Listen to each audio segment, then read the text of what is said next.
Hello everyone, good morning to all of you. आइए आज हम लोग शीत युद्ध के बारे में पढ़ेंगे, जानेंगे शीत युद्ध क्या है, इसके अर्थ को जानेंगे, इसकी परिभाषा को जानेंगे और शीत युद्ध का उदय कैसे हुआ, फिर इसके कारण क्या है, किस कारण से शीत युद्ध जो है अस्तित्व में आया, शीत युद्ध के परिणाम को भी पढ़ेंगे और फिर इसकी विशेषताएं एवं शीत युद्ध का अंत कैसे हुआ, इन सारी बातों को जो है हम लोग पढ़ेंगे। तो आइए जानते हैं शीत युद्ध क्या है।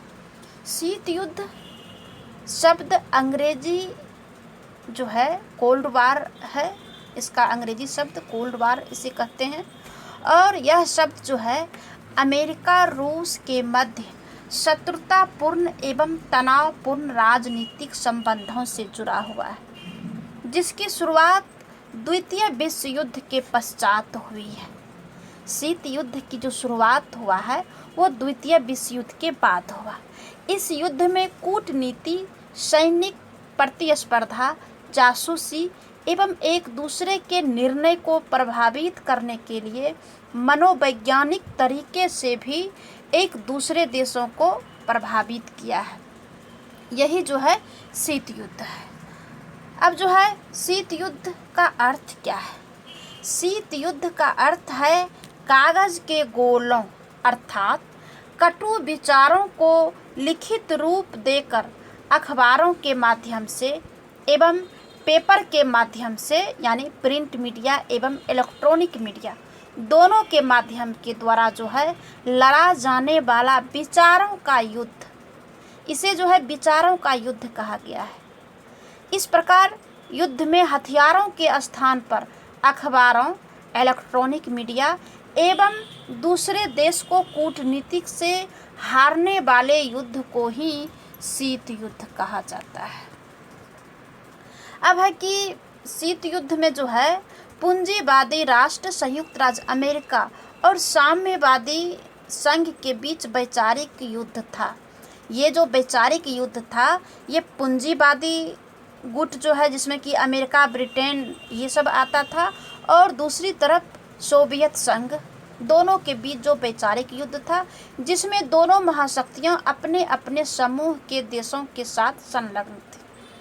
शीत युद्ध का उपयोग इसलिए किया जाता क्योंकि दोनों के बीच में जो है प्रत्यक्ष रूप से बड़े पैमाने पर कोई अस्त्र शस्त्र से युद्ध नहीं हुआ था और इस शब्द का पहली बार प्रयोग जो है अंग्रेजी लेखक जॉर्ज ऑरवेल ने 1945 में प्रकाशित अपने लेख में किया था। शीत युद्ध जो है सहयोगी देशों जिसमें कि अमेरिका के नेतृत्व में यूके, फ्रांस ये सब जो है शामिल थे और सोवियत संघ और उसके आश्रित देश जो है शामिल थे।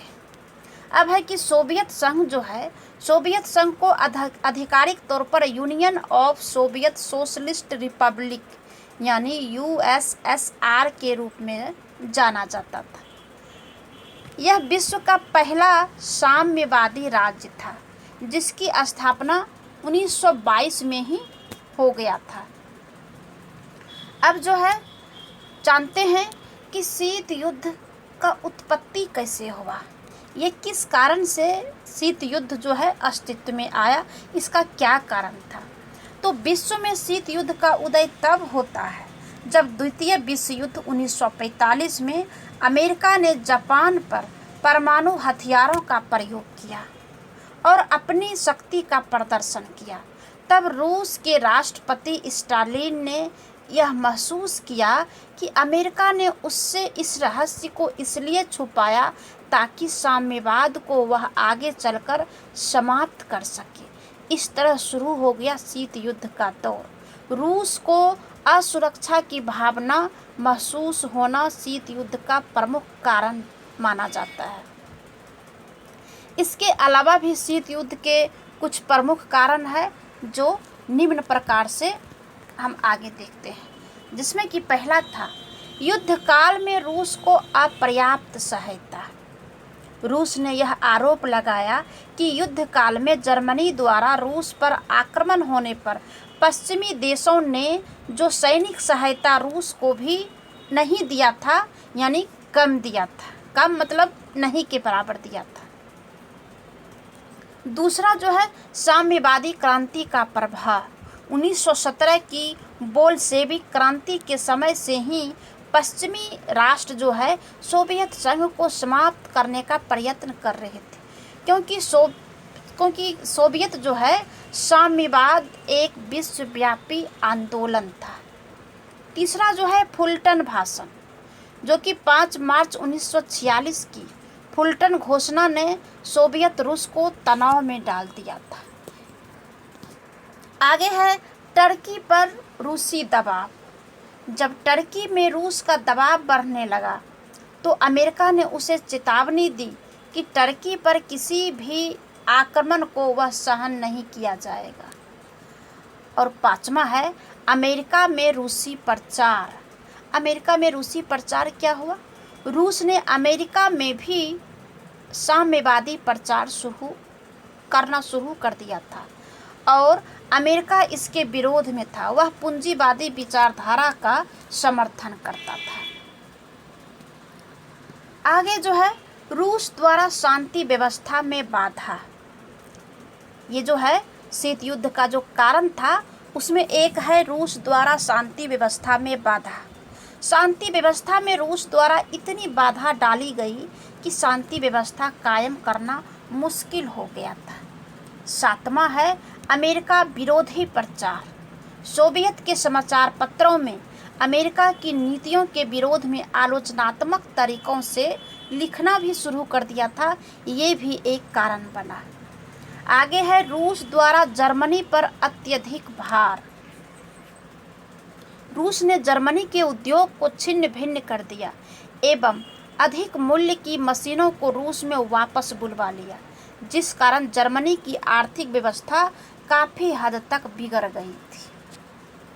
अब जो है ये जो कारण रहा शीत युद्ध के उदय का, तो इसका परिणाम क्या हुआ? अब इसके परिणाम के बारे में जानते हैं। शीत युद्ध का परिणाम यह हुआ कि विश्व में 2 गुटों का निर्माण हो गया, एक नाटो और दूसरा वर्सा।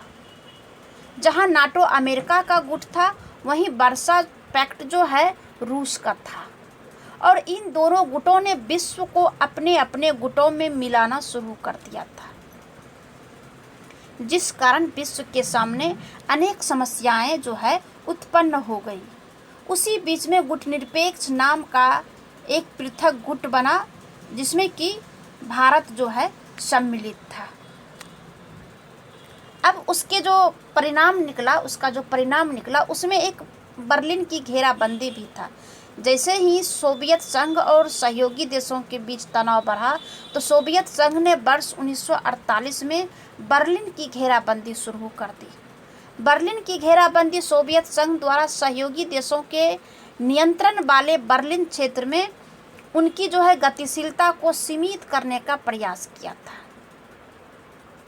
इसके अतिरिक्त 13 अगस्त 1961 को जर्मन डेमोक्रेटिक रिपब्लिक यानी पूर्वी जर्मनी की साम्यवादी सरकार ने पूर्वी और पश्चिमी बर्लिन के बीच एक कांटेदार बार एवं जिसे कि कंक्रीट कहते हैं, कंक्रीट की दीवार यानी बर्लिन की दीवार निर्माण शुरू कर दिया, जिसे कि बर्लिन की दीवार के नाम से जो है आज तक प्रसिद्ध है। इसने मुख्य रूप से पूर्वी बर्लिन से पश्चिमी बर्लिन में बड़े पैमाने पर प्रवसन को रोकने के उद्देश्य को पूरा किया। विशेष परिस्थितियों को छोड़कर पूर्वी और पश्चिमी बर्लिन के लोगों को सीमा पार करने की अनुमति नहीं दी गई थी। वर्ष 1989 में बर्लिन की दीवार के ध्वस्त होने से पहले तक यह अमेरिका और सोवियत संघ के बीच शीत युद्ध का सबसे महत्वपूर्ण प्रतीक और स्मारक माना जाता है। अब थोड़ा सा बर्लिन की दीवार बहुत प्रसिद्ध है, इतिहास पॉलिटिकल हर जगह जो है इस टॉपिक का हमेशा चर्चा रहता है। तो जानते हैं बर्लिन की दीवार का कुछ इतिहास को। सहयोगी देशों अमेरिका, यूके, फ्रांस, यानी अमेरिका, ब्रिटेन और फ्रांस और सोवियत संघ ने साथ मिलकर द्वितीय विश्व युद्ध में नाजी जर्मनी को पराजित किया था। जिसके बाद क्या हुआ कि सोवियत संघ और सहयोगी देशों के बीच जर्मनी के क्षेत्रों के भाग्य का फैसला करने के लिए याल्टा और पोट्सडैम सम्मेलन 1945 में आयोजित किए गए थे। सम्मेलन में जर्मनी को रूसी, अमेरिकी, ब्रिटिश और फ्रांसीसी प्रभाव वाले क्षेत्रों में विभाजित कर दिया था। आगे जो है जर्मनी का जो पूर्वी भाग है वह सोवियत संघ को प्राप्त हो गया, जबकि पश्चिमी भाग जो है वो संयुक्त राज्य अमेरिका और ग्रेट ब्रिटेन और फ्रांस तीनों को मिल गया। और राजधानी के रूप में बर्लिन को भी इसी प्रकार पूर्वी और पश्चिमी भाग में विभाजित किया गया। यद्यपि बर्लिन रूसी हिस्से वाले जर्मन क्षेत्र के मध्य में स्थित था। अब जो सहयोगी देशों के नियंत्रण वाले क्षेत्रों की आपसी विलय से फेडरल रिपब्लिक ऑफ जर्मनी या पश्चिमी जर्मनी का निर्माण हुआ, जबकि सोवियत नियंत्रण वाला क्षेत्र जर्मन डेमोक्रेटिक रिपब्लिक या पूर्वी जर्मनी बन गया। ये जो है जर्मनी का इतिहास है। इसी बीच में जो है इसका जो परिणाम निकला, नाटो और वर्सा संधि आया। उत्तरी अटलांटिक संधि संगठन को यानी नॉर्थ अटलांटिक ट्रीटी ऑर्गेनाइजेशन को हम नाटो कहते हैं। सोवियत संघ द्वारा बर्लिन की घेराबंदी ने पश्चिम की सैन्य कमजोरी को प्रकट किया था, जिससे वे निश्चित तौर पर सैन्य तैयारी करने को प्रेरित हो गए। परिणाम क्या हुआ? वर्ष 1948 में मुख्य रूप से पश्चिमी यूरोप के देशों ने युद्ध के मामले में सैन्य सहयोग का वादा करते हुए ब्रुसेल्स रक्षा संधि पर हस्ताक्षर किया था। उसके बाद ब्रुसेल्स जो है रक्षा संधि में अमेरिका, कनाडा, पुर्तगाल, डेनमार्क, आइसलैंड, इटली और नॉर्वे भी शामिल हो गए। और अप्रैल में क्या हुआ कि इन सारे देशों को शामिल होने के बाद 1949 में नाटो का गठन हुआ। नाटो देश इनमें से किसी एक पर भी हमले को सभी देशों पर हमले के रूप में देखने और अपने सैन्य बलों को एक संयुक्त कमान की तहत रखने पर जो है सहमति बनी थी।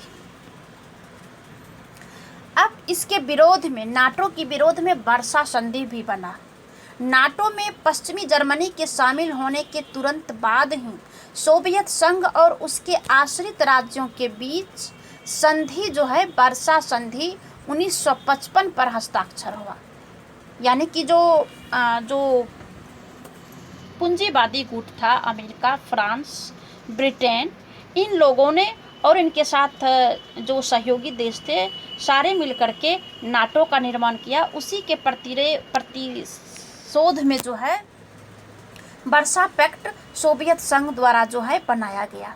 यह एक पारस्परिक रक्षा समझौता था जिसे पश्चिमी देशों ने पश्चिमी जर्मनी की नाटो सदस्यता के विरुद्ध सोवियत प्रतिक्रिया के रूप में जो है देखा जाता था। इसका जो परिणाम निकला शीत युद्ध का एक और है कि अंतरिक्ष में प्रतिस्पर्धा हुआ, स्पेस में रेस हुआ। शीत युद्ध की प्रतिस्पर्धा में अंतरिक्ष अन्वेषण का एक और नाटकीय क्षेत्र के रूप में उभार हुआ, जिसमें कि 1957 में सोवियत संघ ने स्पुतनिक 1 का प्रक्षेपण किया। यह विश्व का पहला मानव निर्मित कृत्रिम उपग्रह था जिसे पृथ्वी की कक्षा में स्थापित किया गया। फिर 1958 में अमेरिका ने एक्सप्लोरर नामक एक पहला उपग्रह प्रक्षेपित किया। इस अंतरिक्ष प्रतिस्पर्धा में यानी कि धरती से लेकर के आकाश में जो प्रतिस्पर्धा होने लगा, तो इस आकाश के प्रतिस्पर्धा में अमेरिका की जीत होती है, क्योंकि इसने 1969 में सफलतापूर्वक चंद्रमा की सतह पर पहला मानव को भेज दिया था, जिसका नाम नील आर्मस्ट्रॉन्ग था, जो कि एक इतिहास में जो है इसका नाम दर्ज हो गया। उसके बाद हथियारों की भी प्रतिस्पर्धा हुई। सोवियत संघ पर अमेरिकी नियंत्रण रणनीति ने संयुक्त राज्य अमेरिका को बृहद पैमाने पर हथियारों का संग्रहणकर्ता बना दिया और प्रतिक्रिया में सोवियत संघ भी यही काम करने लगा। बृहद पैमाने पर परमाणु हथियारों का विकास हुआ और विश्व ने परमाणु युग में जो है प्रवेश करता है। आगे जो है क्यूबा मिसाइल संकट आया 1962 में। क्यूबा भी तब इस शीत युद्ध में शामिल हो गया जब अमेरिका ने 1961 में क्यूबा के साथ अपने राजनयिक संबंध को तोड़ लिया और सोवियत संघ ने क्यूबा की आर्थिक सहायता में वृद्धि कर दी। वर्ष 1961 में अमेरिका ने क्यूबा में बे ऑफ पिग्स आक्रमण की योजना बनाई, जिसका उद्देश्य था सोवियत समर्थित फिदेल कास्त्रो की सत्ता को उखाड़ फेंकना, किंतु अमेरिका का यह अभियान विफल रहा।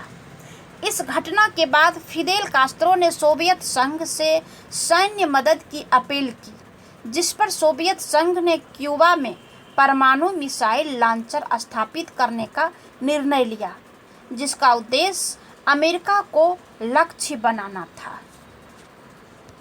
अब आइए जानते हैं कि शीत युद्ध का अंत कैसे होता है। वर्ष 1991 में कई कारणों से सोवियत संघ का विघटन हो गया।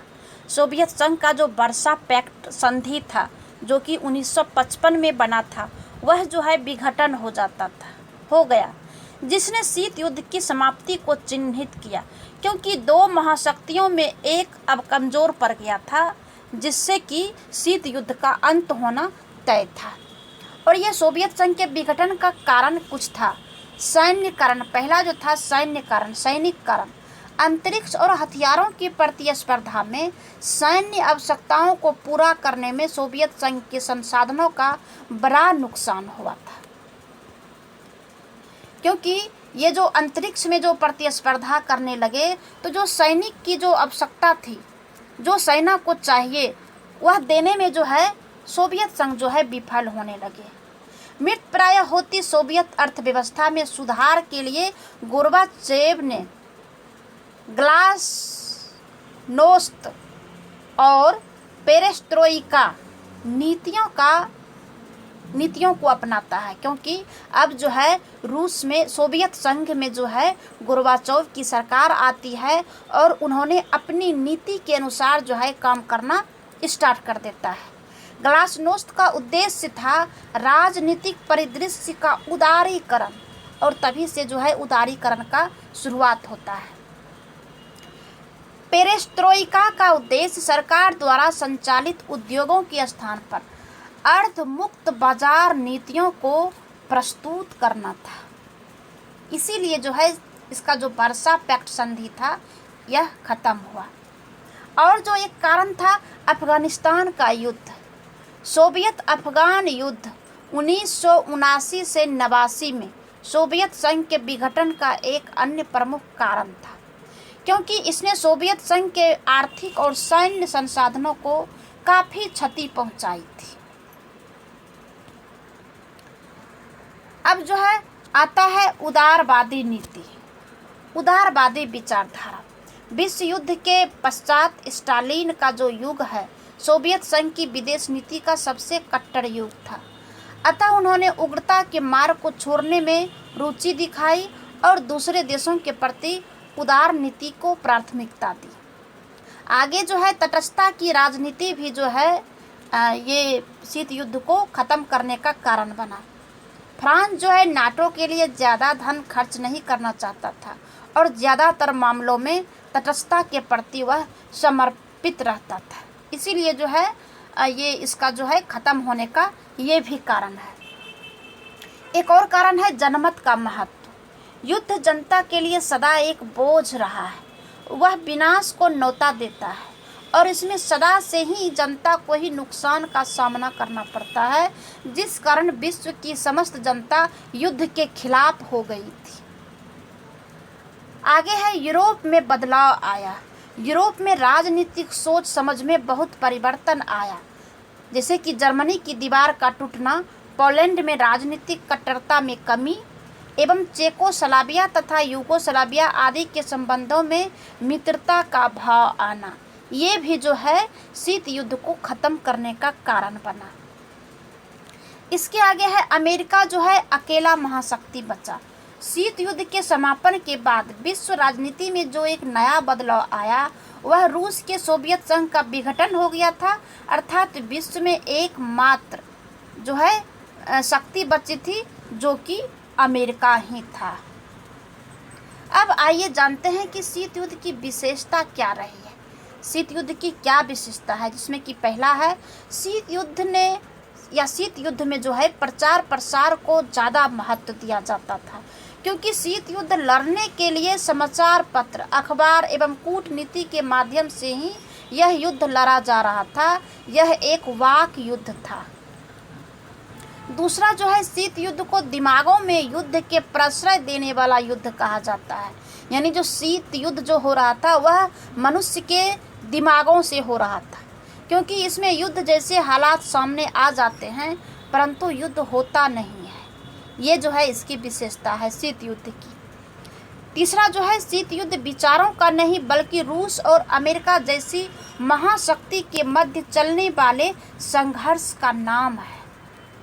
आगे है दोनों महाशक्तियों के मध्य तनावपूर्ण स्थिति को शीत युद्ध कहा जाता है। शीत युद्ध में सैनिक हस्तक्षेप सैनिक संधियों को मजबूत करने की स्थिति प्रकट हो जाती है। शीत युद्ध को बोलकर लड़ा जाने वाला युद्ध भी कहा जाता है। अब आइए जानते हैं कि इस शीत युद्ध में भारत की क्या रोल रही, या भारत और शीत युद्ध के बीच में कैसा जो है काम रहा या क्या क्या हुआ। तो भारत ने शीत युद्ध के दौरान हमेशा यही कोशिश की कि वह इस युद्ध से दूर रहे, क्योंकि जब शीत युद्ध शुरू हुआ तो भारत उस समय स्वतंत्र ही हुआ था, जिसके सामने बहुत बड़ी आर्थिक समस्या, सैनिक समस्या और अस्त्र शस्त्र की भी समस्या थी। इसीलिए जो है भारत ने दोनों गुटों में से किसी भी गुट को समर्थन नहीं किया, चाहे वह अमेरिका का नाटो हो या फिर रूस का वर्सा संधि। भारत ने दोनों गुटों से दूर रहने का, पृथक गुट का निर्माण करने का निर्णय किया, जिसे कि गुट निरपेक्ष की नीति कहा जाता है। इस गुट निरपेक्ष की नीति जो है सबसे पहले देश के जो प्रथम प्रधानमंत्री हुए पंडित जवाहरलाल नेहरू, क्योंकि सबसे पहले जो है जब देश आज़ाद हुआ तो ये जो प्रधानमंत्री बने तो इनके सामने सिर्फ समस्या ही समस्या थी। तो इन्होंने जो है इन्हीं के द्वारा गुट निरपेक्ष की नीति अपनाकर दुनिया को जो है बताया कि हम जो है किसी भी गुट में शामिल नहीं होंगे। और भारत के साथ साथ नासिर और टीटो भी जो है किसी भी गुट में शामिल नहीं होता है, लेकिन पाकिस्तान जो है अमेरिका में जो है अमेरिका की जो नाटो है उसमें शामिल हो जाता है। लेकिन भारत जो है इस युद्ध से खुद को दूर रखने का काफ़ी हद तक प्रयास भी करता है और यह सफल भी रहता है गुट निरपेक्षता की नीति को अपनाने में। और भारत के लिए यह बहुत ही लाभदायक रहा, क्योंकि उसे वर्तमान में दोनों देशों से उचित सहायता मिलती थी और चाहिए भी था, तो भारत की सुरक्षा के लिए अधिक लाभदायक रहा। अब जो है निष्कर्ष के रूप पर पहुंचते हैं कि शीत युद्ध का जो है निष्कर्ष क्या रहा। तो शीत युद्ध की समाप्ति ने अमेरिका की जीत को प्रतिबिंबित किया और द्विध्रुवीय विश्व व्यवस्था एक ध्रुवीय विश्व व्यवस्था में बदल गई। यानी कि शीत युद्ध में जो दो ध्रुव बन गए थे, एक तरफ सोवियत संघ और दूसरी तरफ अमेरिकी गुट जो था, तो ये जो है लास्ट में क्या होता है इसका निष्कर्ष के रूप में कि सोवियत संघ का विघटन हो जाता है, जिसका कि कारण हमने ऊपर बताया क्या क्या कारण से जो है सोवियत संघ विघटन होता है, और एक ध्रुवीय रूप में अमेरिका ही बच जाता है। तो पिछले एक दशक में विश्व के सबसे शक्तिशाली देश के रूप में अमेरिका की स्थिति तेजी से अस्थिरता आई है। अफगानिस्तान और इराक पर अमेरिकी आक्रमण गैर पारंपरिक सुरक्षा खतरे, वैश्विक आर्थिक अस्थिरता, धार्मिक कट्टरवाद के प्रसार के साथ ही नई आर्थिक शक्तियां जैसे जापान, ऑस्ट्रेलिया, भारत, चीन के उदय ने विश्व को अधिक बहुध्रुवीय छवि प्रदान की और इसके साथ ही पश्चिम के पतन एवं पूर्व के उदय का अनुमान लगाया जाने लगा और वर्तमान में भी यही स्थिति है। तो ये जो है ये रहा शीत युद्ध के सारी प्रक्रिया।